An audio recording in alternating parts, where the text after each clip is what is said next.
The briefcase was sitting in the parking lot at 11:15 on a Tuesday night. That was the first thing Dana noticed when she walked out of the diner after her closing shift, the heels of her work shoes worn thin enough that she could feel every crack in the asphalt beneath them. She noticed it because it was out of place, tan leather with brass hardware and a combination lock, sitting upright against the base of the handicap parking sign, like someone had set it there carefully and simply walked away. She almost kept walking. She had a 40-minute bus ride and her daughter was waiting at her sister's apartment with a cough that had been dragging on for 11 days. She stopped anyway.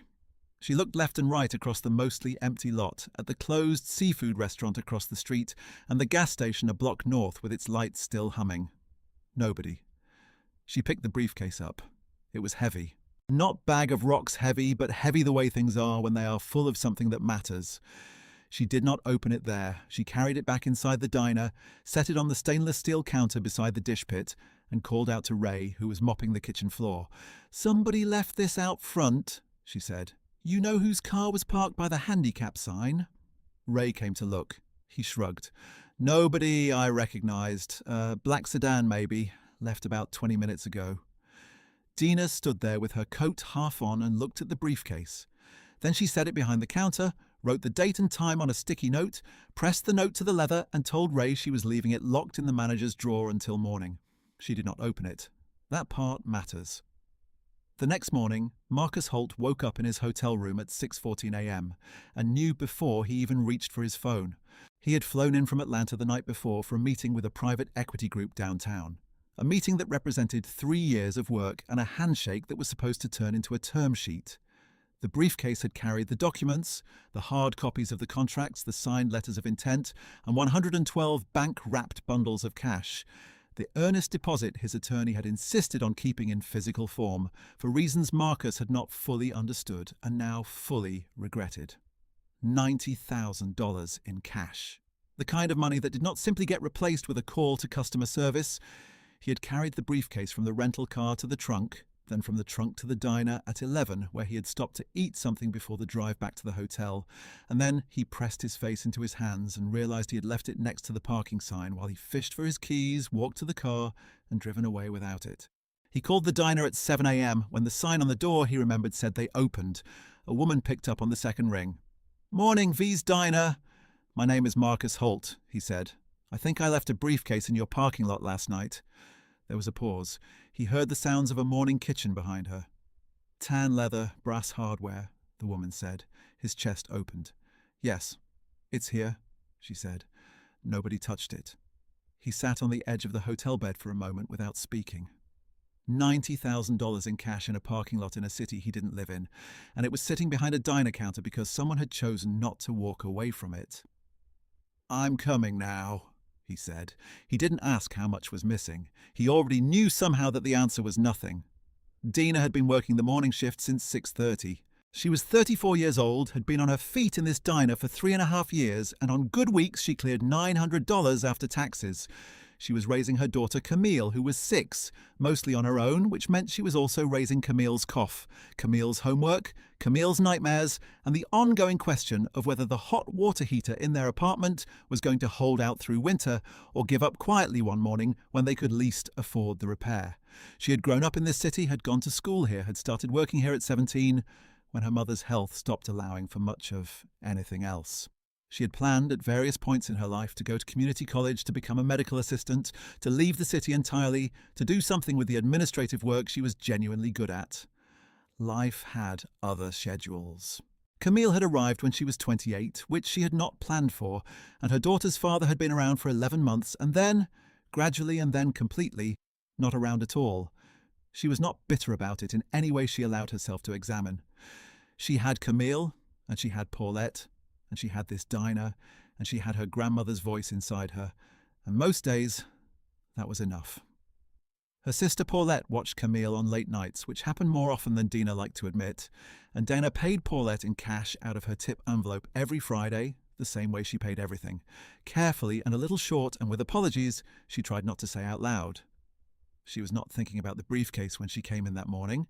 She was thinking about Camille's cough, which had finally moved into her chest in a way that the over-the-counter syrup was not touching.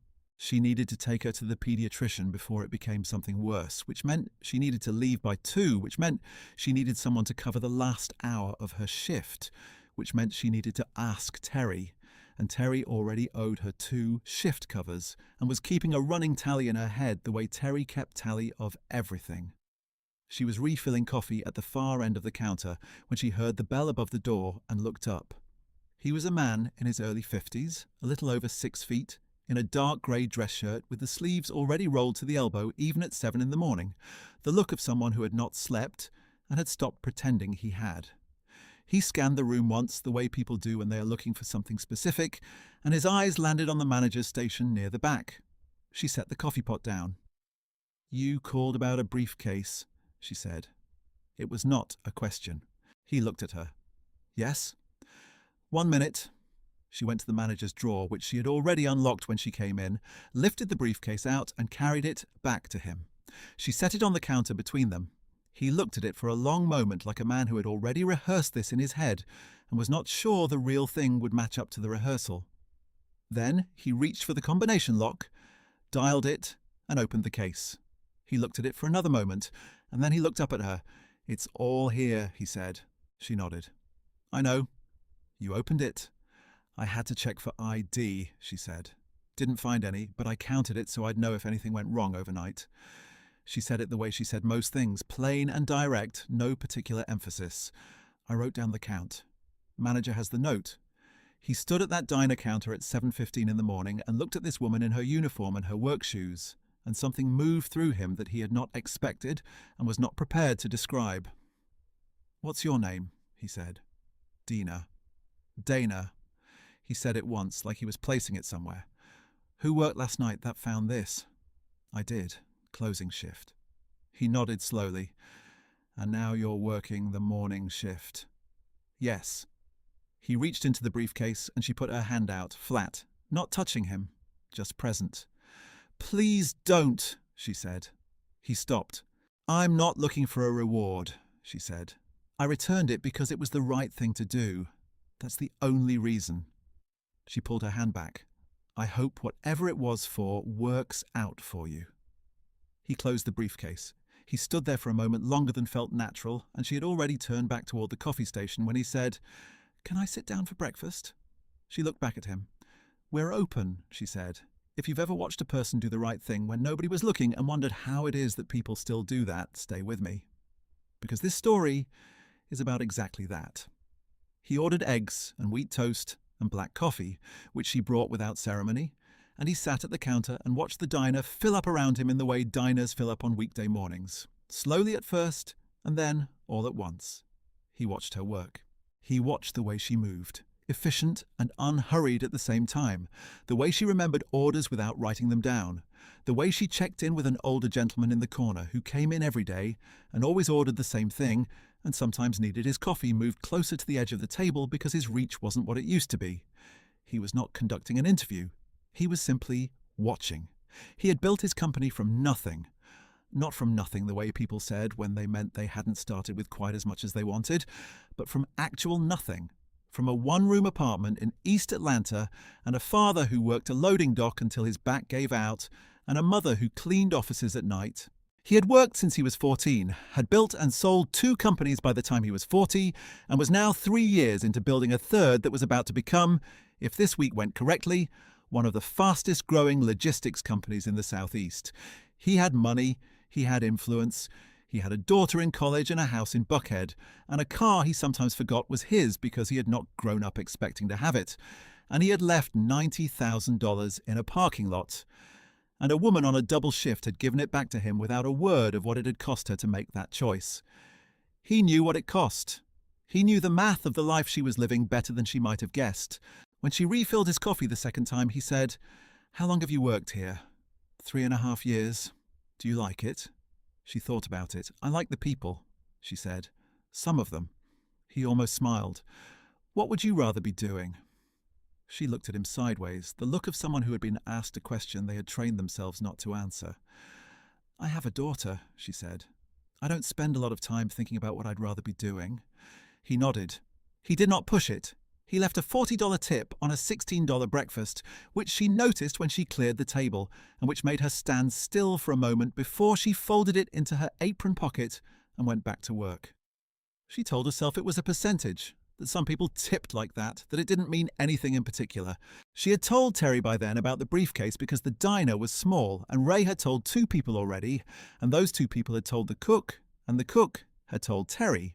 And Terry had said, with the specific brand of concern she reserved for decisions she found baffling, "Dina, $90,000. "I know," Dana said. "You know how long it would take you to make $90,000? "I know, Terry." 7 years, Terry said. "Give or take."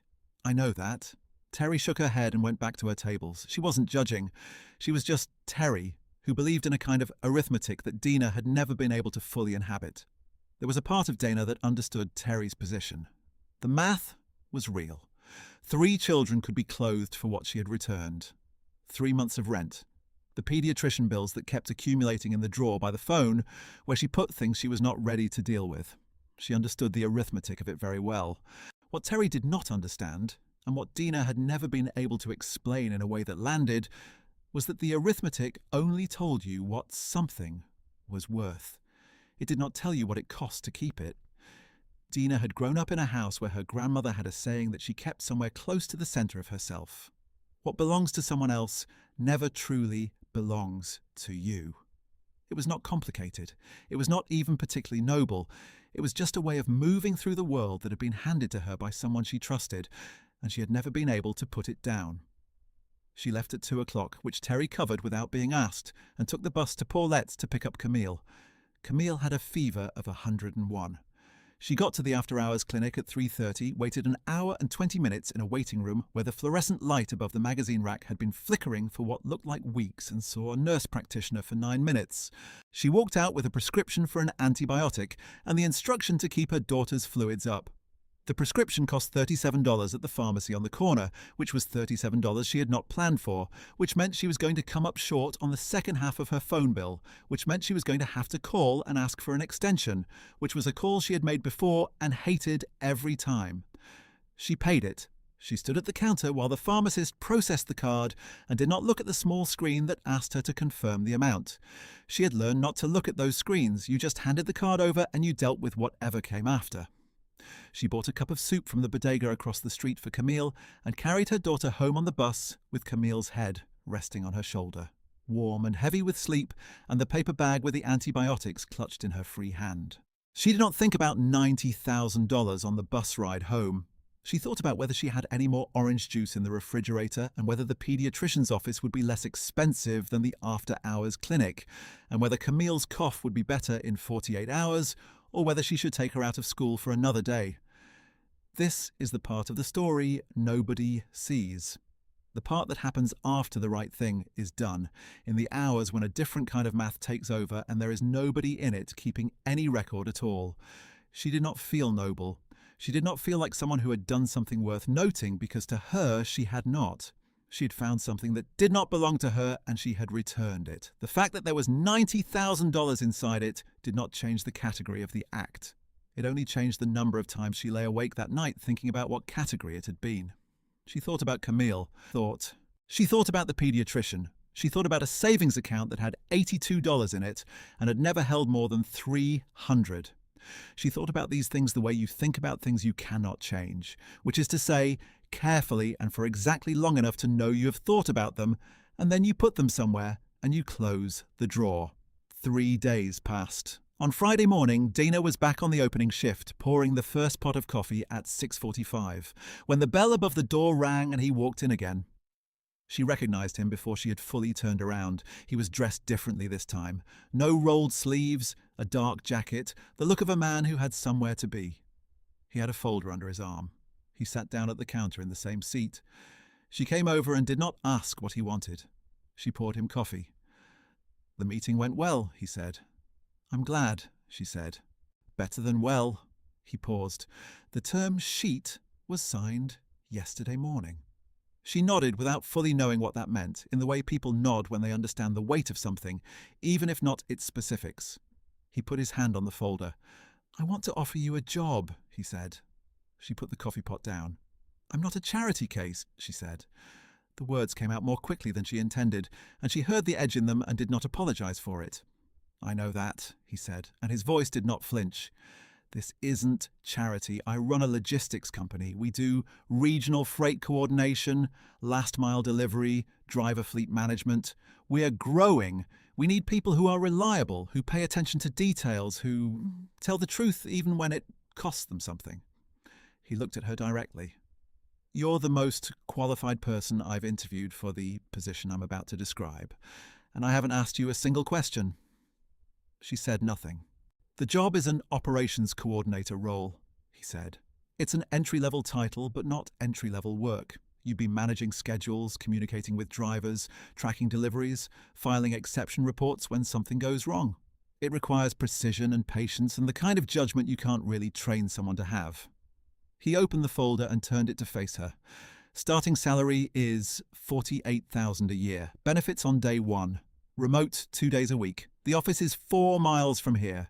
She looked at the paper. She looked at it for a long time. I don't have a logistics background, she said. You have 3.5 years of managing moving parts under pressure in real time, he said. You've been doing logistics every shift. You just haven't been paid to call it that. She pressed her hand flat against the counter.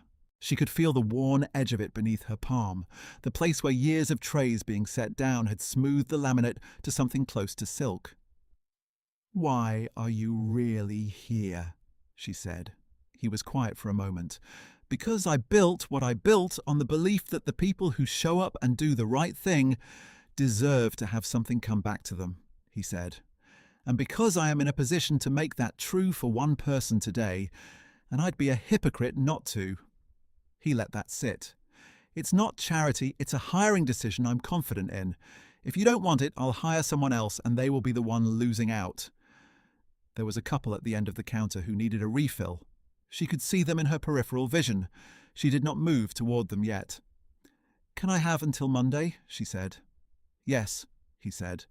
She refilled the couple's coffees. She went and put in a ticket for a table of 3 who had come in while she was at the counter. She kept working because the diner needed her to keep working, and she was someone who finished what she started. She called her sister Paulette that evening from the kitchen while Camille was in the bath. He came back, she said. Paulette was quiet for 2 full seconds, which was her version of shock. What did he say? Dina told her.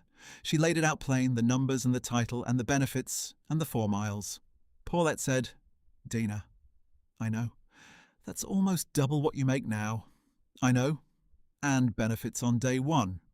I know, Paulette. Then what is there to think about? She stood at the kitchen window and looked out at the alley below, at the light from the building across the way, at a stray cat moving along the top of the fence with the focused authority of something that knew exactly where it was going. What if it doesn't work out? She said. Then it doesn't work out, Paulette said, and you find something else. But right now you're not even letting yourself consider it because you've spent so long not letting yourself consider anything that might not come through. She did not answer that because it was true. Camille padded out of the bathroom in her pajamas, wet hair combed back, and climbed onto Dina's lap right there in the kitchen chair with the confidence of a child who had never been given a reason to doubt her welcome. Dina put her arm around her and pressed her lips to the top of her head. I'll call you tomorrow, she told Paulette. She sat there for a while after she hung up, with her daughter half asleep in her lap, and the city doing its quiet weekend nighttime things outside the window, and she let herself do the things she almost never let herself do. She thought about what it would mean. $48,000 was not a fortune. She knew people who spent that on a car. She knew people who spent it on a vacation. For her, it meant the paediatrician instead of the after-hours clinic. It meant not counting the $37 at the pharmacy before she handed her card over. It meant Camille staying in her school and not switching again because the rent had gone up and they had to move further east. It meant a savings account that was not just a place she deposited money temporarily before another bill appeared. She thought about the briefcase sitting in the parking lot, how cold and still the night had been, how easy it would have been to keep walking. She had not kept walking. She had not kept walking because her grandmother's voice lived inside her at a molecular level, and because somewhere in herself she had always believed, without being able to prove it, that the way you moved through the world when nobody was watching was the only version of yourself that truly counted. She had not imagined that anyone would be watching. She called his number on Sunday afternoon, the number from the business card he had left on the counter with the folder. He picked up on the second ring. "I'd like to accept the position," she said. He said, "Good." He said it simply. No fanfare, the word of someone who had known the answer would come and was satisfied to receive it. "I'll have HR reach out Monday morning. Start date is up to you, but we'd like you by the 15th, if that works." "That works," she said. She stood in her kitchen for a moment after she hung up.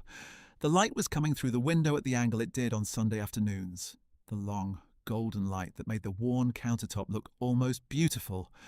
Camille was in the next room, her cough almost gone now, 3 days into the antibiotic, doing something with blocks that involved very specific instructions she was giving to no one in particular, in a voice of tremendous authority. Dina stood in that light and let the moment be what it was. She thought about telling her grandmother, who had died 6 years ago on a Thursday evening in October, quiet and ready, with her hands folded and a photograph of Dina on the nightstand, taken years before Camille was born, back when Dina's face had the particular openness of someone who had not yet understood the particular weight the world intended to place on her. She couldn't tell her grandmother. She told the light instead. She stood in it for a long time. She gave 2 weeks' notice on Monday morning. Ray took it with the long-suffering dignity of a man who had seen every waitress he'd ever liked eventually leave, which was how he showed affection. Terry hugged her for longer than either of them expected, and then went and pretended to fix something near the coffee maker so nobody would see her face. The older gentleman in the corner, whose name was Mr. Aldridge and who had been coming in every weekday morning for 11 years, heard about it somehow and asked her about it on her second-to-last shift. "So, you're leaving us," he said. "I am," she said. "A new job." "Good job?"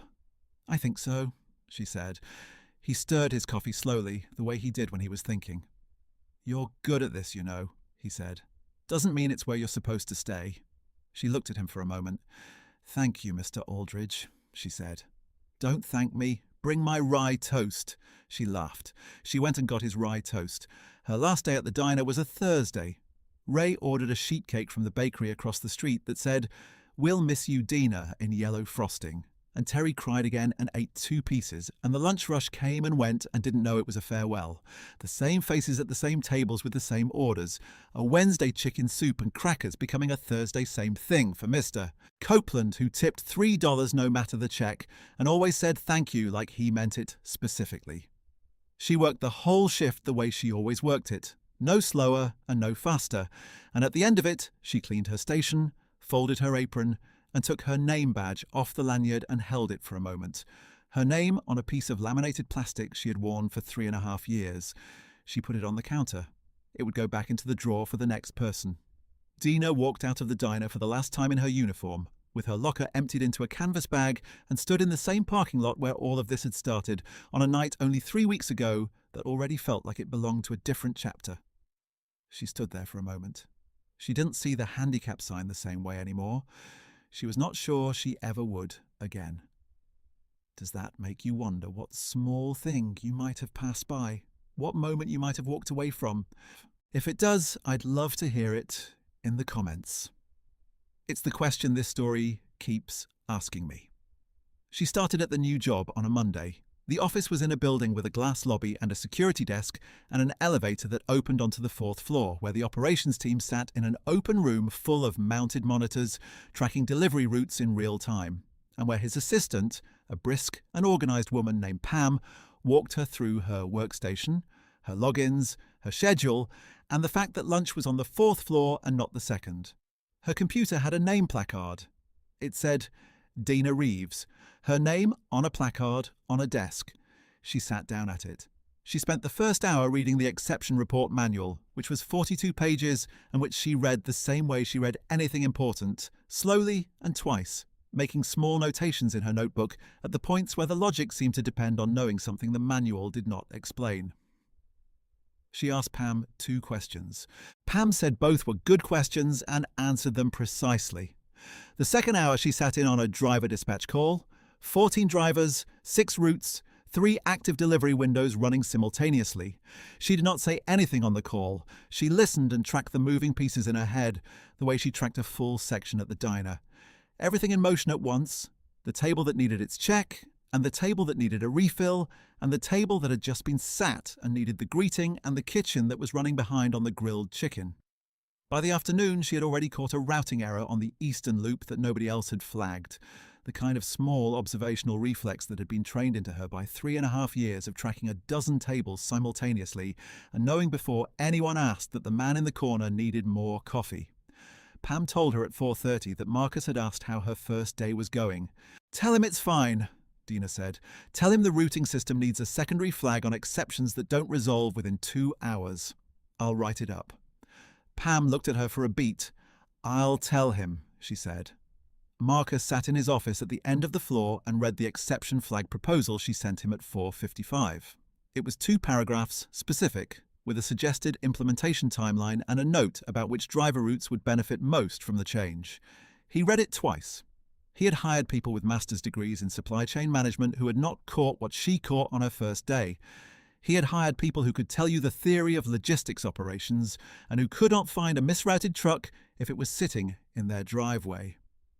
He approved the proposal at 5:10. He thought about the parking lot. He thought about the briefcase and the sticky note with the date and the time and the counted cash.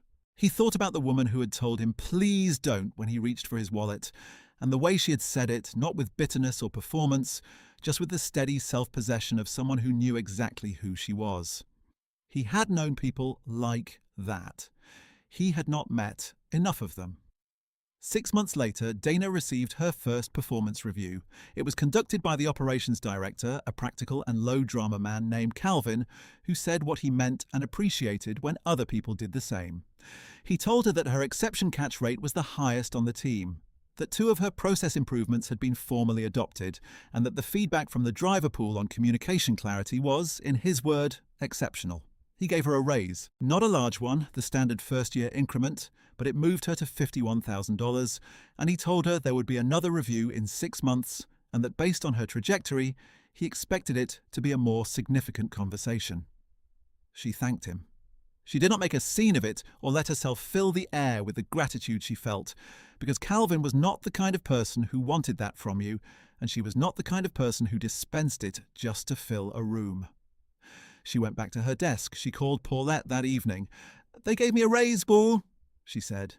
Paulette made a sound that was equal parts vindication and sheer pleasure. "How much?" she told her. "Dina," Paulette said. "I know. When's the last time you got a raise at the diner?" She thought about it. 40 cents an hour, 2 years in.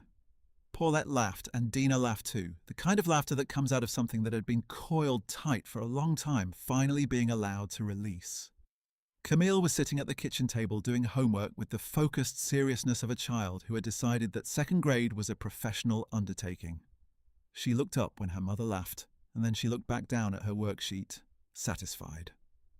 That winter, Dina moved them to a 2-bedroom apartment in the same neighborhood, which she had insisted on because Camille was already enrolled in her school and had one friend she talked about every day, a girl named Bree who liked to read the same books, and Dana was not going to disturb that for a lower rent somewhere further east.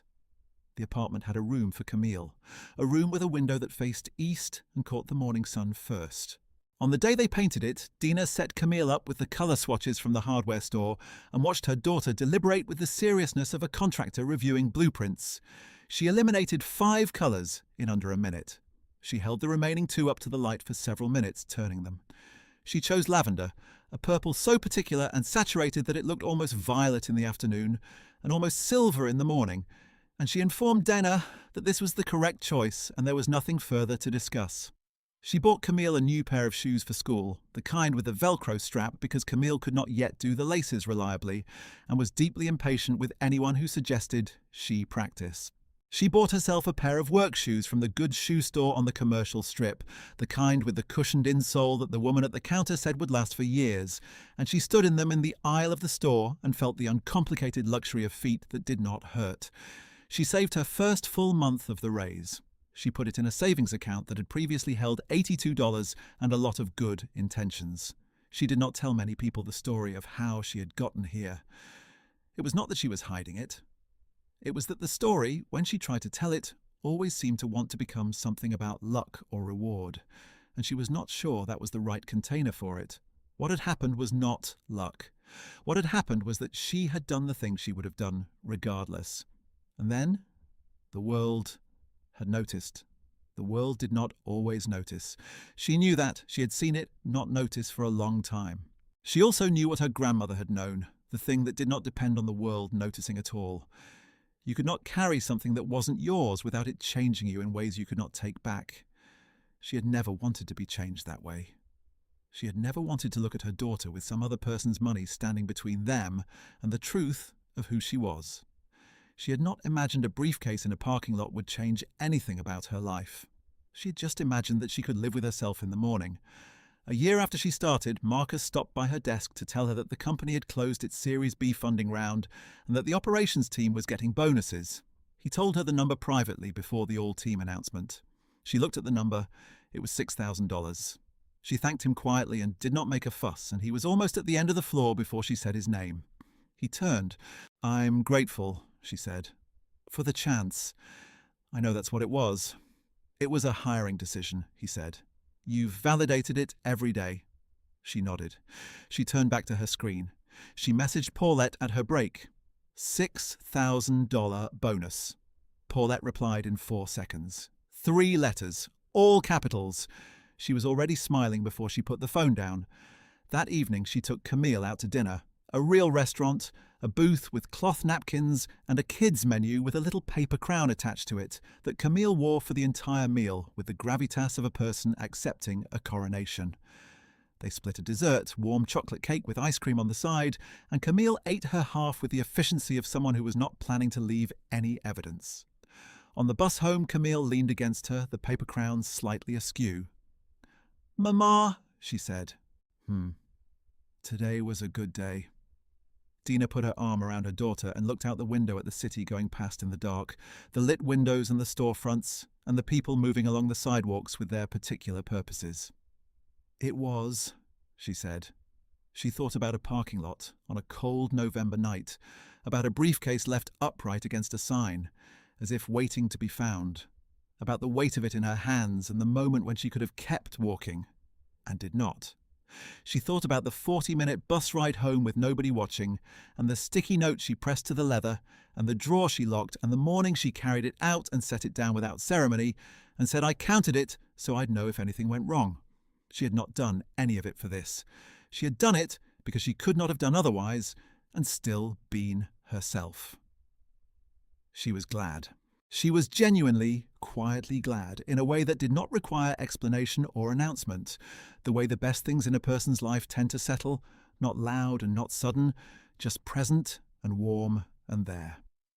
Camille's paper crown fell off somewhere between the bus stop and home, and neither of them went back for it. They had what they needed.